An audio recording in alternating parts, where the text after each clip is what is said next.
I want to talk about Howard Lutnick. Howard Lutnick. The release of the Epstein files is not going well for our Commerce Secretary at all. Okay, at all. Let's just start with what he told Miranda Devine on her podcast a couple of months ago, prior to the release of these documents, but when it was pretty clear more on Epstein was going to come out. Here is what he told Miranda, because he was living, just when you hear this, he was living right next to Jeffrey Epstein. They shared a wall, and he's talking about how he got an invitation from Epstein's maid to come over and have coffee with Epstein.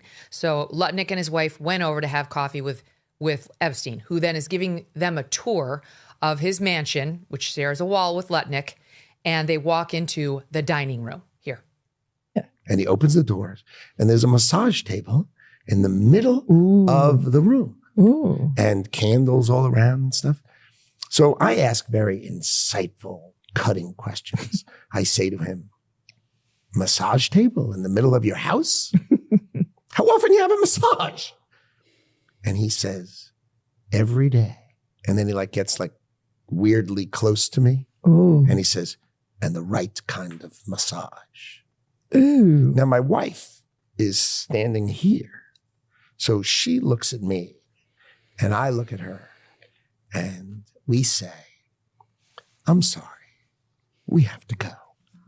And we left. And in the 6 or 8 steps it takes to get from his house to my house, my wife and I decided that I will never be in the room with that disgusting person ever again. Really? So I was never in the room with him socially, for business, or for even philanthropy. If that guy was there, I wasn't going because he's gross. Except none of that was true.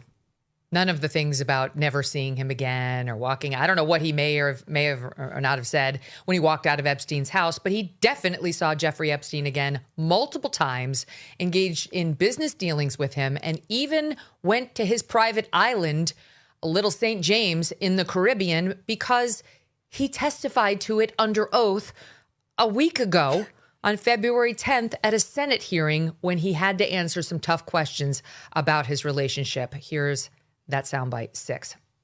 I did have lunch with him as I was on a boat going across on a family vacation. My wife was with me, as were my 4 children and nannies. I had another couple they were there as well with their children, and we had lunch on the island. That is true, for an hour, and we left with all of my children, with my nannies and my wife, all together. We were on family vacation. We were not apart. Okay, you brought other people, including, for some reason, your children, to Epstein Island, but you went and apparently had him on your yacht. And in addition to that, CBS News reporting that they were in business together. They each signed on behalf of their own limited liability companies on December 28th, 2012. That's after he pleaded guilty to the solicitation of sex with a minor, a prostitute, again, that's not a thing, to acquire stakes in a now shuttered advertising technology company called Adfin. They also arranged calls. They planned to have drinks in 2011.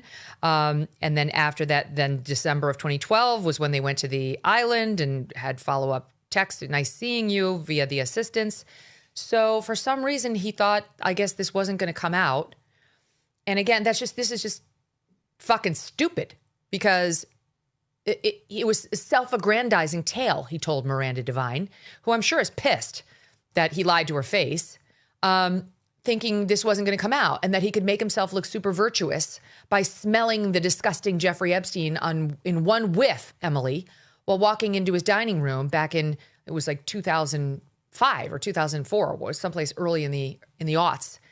And he knew full well he had gone to Little St. James Island well after that and after Epstein's conviction. Even for a globe-trotting billionaire like Howard Lutnick, going to that island, that particular island, is not something that you forget, let alone all of the other associations, the yacht, the meetings, the business transactions that Lutnick, we now know, had with Epstein. A lot of that is in, again, this new tranche that was available in the Justice Department's library just in the last month or so. So him going out and going so hard in the paint in that conversation with Miranda Devine, this is going to sound very quaint, but it just reeks of low moral character in a very obvious way, especially to mislead the public, to exploit the public's upset over a very serious matter of corruption, of sexual exploitation, to exploit the public's concern over that in such a dramatic fashion, and then to be called within a couple of weeks. I mean, Hillary Clinton is sort of doing the same thing right now. She just gave an interview to BBC about how, oh, I met Ghislaine Maxwell a few times and thousands of people came to the Clinton Global Initiative stuff. Well, even CNN. Wait, we have a little of that. Oh, Let me so play bad. it. Stop 15. Let's watch. Just to be clear, do you regret the links that there have been? You know, we have no links. We have a very clear record that we've been willing to talk about, which my husband has said. He took some rides on the airplane for his charitable work.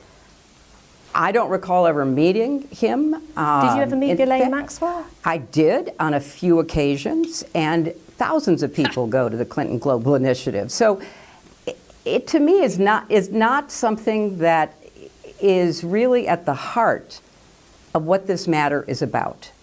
They are accused, and in both cases were convicted of horrific crimes against girls and women. That should be the focus. And we are more than happy to say what we know, which is very limited and totally unrelated to their behavior or their crimes. And we want to do it in public.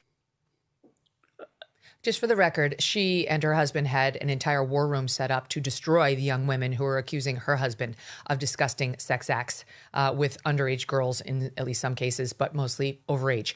But she had no problem trying to destroy any woman who came forward against her husband. So she can spare me on the fake moralism about the protection of women. What? It's a fucking lie. Everything coming out of her mouth. Go ahead, Emily. Well, sorry. no, I was going to say, like Lutnick, this is a completely brazen lie. CNN, Andrew Kaczynski, CNN's K-File over there, has pointed out in these emails, we see how closely Doug Band, if you cover DC politics and you have for a while, you know that name. He was Clinton's number two, just like Boris Nikolic was Bill Gates's number two. He was helping Doug Band and Ghislaine Maxwell set up the Clinton Global Initiative with funding, and Ghislaine Maxwell herself was pretty involved in the early stage of getting the Clinton Global Initiative off the ground. There are emails back and forth that are just so gross between Doug Band and Ghislaine Maxwell, where they're like calling each other boo-boo, and they're very, very, very close to say the absolute least. And so that is absurd. That's a completely misleading statement. And on top of all of that, people forget, in that Epstein Netflix documentary that came out a couple of years ago, there is a man, I think he was a maintenance man, his name is Scully. He's in the film saying he saw Bill Clinton. This is a guy, his name's out there, he's on camera saying he saw Bill Clinton at the island. So there's some significant evidence that these are big lies from the Clintons too. But I think honestly, Megan, Howard Lutnick survives. I think the Clintons ride off into whatever sunset is left for them. I don't know that there are going to be significant consequences in either case. There aren't. There's not going to be significant consequences for any of these people. I mean, for the most part, what we're seeing is just disgusting, debased, behavior, not necessarily illegal. And that's what's frustrating to so many of us, right? It's like, I don't know whether Bill Clinton violated any laws with Epstein or otherwise. I'm pretty sure his Clinton initiative stinks to high heaven, and that needs a full vetting and investigation, his foundation. But also, I don't know whether he committed additional crimes, and we're never going to have accountability, even if he did. Go ahead, Ryan. No, nannies, plural. I mean, come on. Yeah. Seriously? He's got 4 kids. Yeah. I got 4 kids. Like, plural? Maybe they're super young. Of course. But come on. I mean, Howard Lutnick is a billionaire, so it's like, I'm sure they outsourced virtually everything. And then he has the nerve to lie about it. It's just like, so we're on to you. You knew this was coming out. Why would you be so reckless? And where's your damn apology? You make yourself into a James Clapper. Not wittingly. This is supposed to be a more transparent administration. And what President Trump doesn't need is a liar in the position of Commerce Secretary about something as serious as your connections with Jeffrey Epstein. And it was such a bold-faced lie, Michael. Like, he not only was he in a room with him, he went to the guy's island. He started a business with him, reports CBS. I mean, about as bold as you could get. Yeah, it's bad to lie. I agree it's bad to lie. I mean, I don't think he should have to step down for it. He didn't lie under oath. I mean, he would probably himself say it wasn't a lie. He just forgot about it. I'm not supporting that Oh at my all. God, please I agree stop. it's bad behavior, but I don't think he should. I don't think he should have to step down for what we've seen so far. I'm not saying he should step But down. we He shouldn't step down. But wait a minute, though. He should take responsibility for his lie. Not just to anybody, but to Miranda Devine, who most of us on the right love and respect. He humiliated her, lied right to her face, and he had to have known at some level this was going to come out. And he owes her an apology, and he owes the rest of us an apology for lying to our faces. I will tell you, it's fine if he doesn't step down. I don't believe one word that comes out of his mouth from this point forward. Not one word. Not one word. Go ahead. Yeah, Ryan. if we're gonna say that Rumler should step down because of her lie, because if she was straightforward about what she was doing, she was literally his attorney, and so you'd be like, look, it was my job to give him the best possible counsel I could. I gave that to him. I now realize like the depth of his depravity. I regret it, but as an attorney, like I am, that's my job. Lutnick wasn't his attorney. Like he didn't have to go to the island. There was no professional reason. Maybe he couldn't get a reservation at Big St. James or whatever. But that's not an excuse to then like lie about it. He was on a yacht. Right. I think he was good. Yeah, he would have been fine. Yeah, he probably had some shrimp cocktail in the fridge. They were going to be there. They could get by. So it's the lie. It's the same thing. It's just and he's such a good liar. That's what's so I think scary about the Lutnick. It's like he's this incredible storyteller. Patrick Bateman he moves in between the whisper and the like drama and he's got you captivated and you're like, and then if the story would have ended with, and I never saw him again except for when we got into business together and went to his island, and when I went over we had some drinks and that was it. Like, but otherwise never again. Other than that, Yes. and that business we started Yes. for CBS, other than that, no. By the way, on the Hillary Clinton thing, CNN's Andrew Kaczynski points out Maxwell was an honored guest at the prestigious Clinton Global Initiative Also at conference Chelsea's in September wedding. 2013. Also, she was at Chelsea's wedding. But Wow. But Hillary tries to make it sound like, maybe occasionally, but thousands of people came to the go. wedding. Are thousands of people an honored guest and show up at your daughter's wedding? There was a lot, She's actually. the worst liar of all. Don't know if it was thousands. Dating the guy who's throwing the conference? You could tell. Yeah, exactly. So she's a liar too. Megan, ask? I will just jump in and say, shout out to Norman Finkelstein. Norman Finkelstein is a very famous critic of Israel. And he's, as far as I can tell, the only person who just bluntly says to Epstein, I think Dershowitz is CC'd on the email, to basically go to hell because of these various accusations. He's the only person that seems to, represent good moral values, and Wow. I think that. I think Tina Brown kind of did that too. Okay. It must be said. But I mean, But can I just, we only have a couple minutes left. Yeah. Can I ask you, have you seen anything in the files about Trump that's worthy of study or follow-up? I've seen. Oh, go ahead, Michael. Go ahead. No, you go ahead. I was just going to say I've seen a message that shows it looks like Melania Trump reaching out to Ghislaine Maxwell in 2002. That may show. I mean, it's not huge, but that's one thing I haven't seen in a lot of places. Potentially, Melania and Ghislaine had a little bit of a friendship that we don't know much about right now per that email. But that's just one thing that I've come across. I think Trump largely benefited from the fact that this tranche, all these documents seem to be dated like post 2006. And I think his friendship with Epstein was over then. When they were friends, they weren't big on emailing or texting, or at least not as evidenced by anything we've seen. Go ahead, Michael.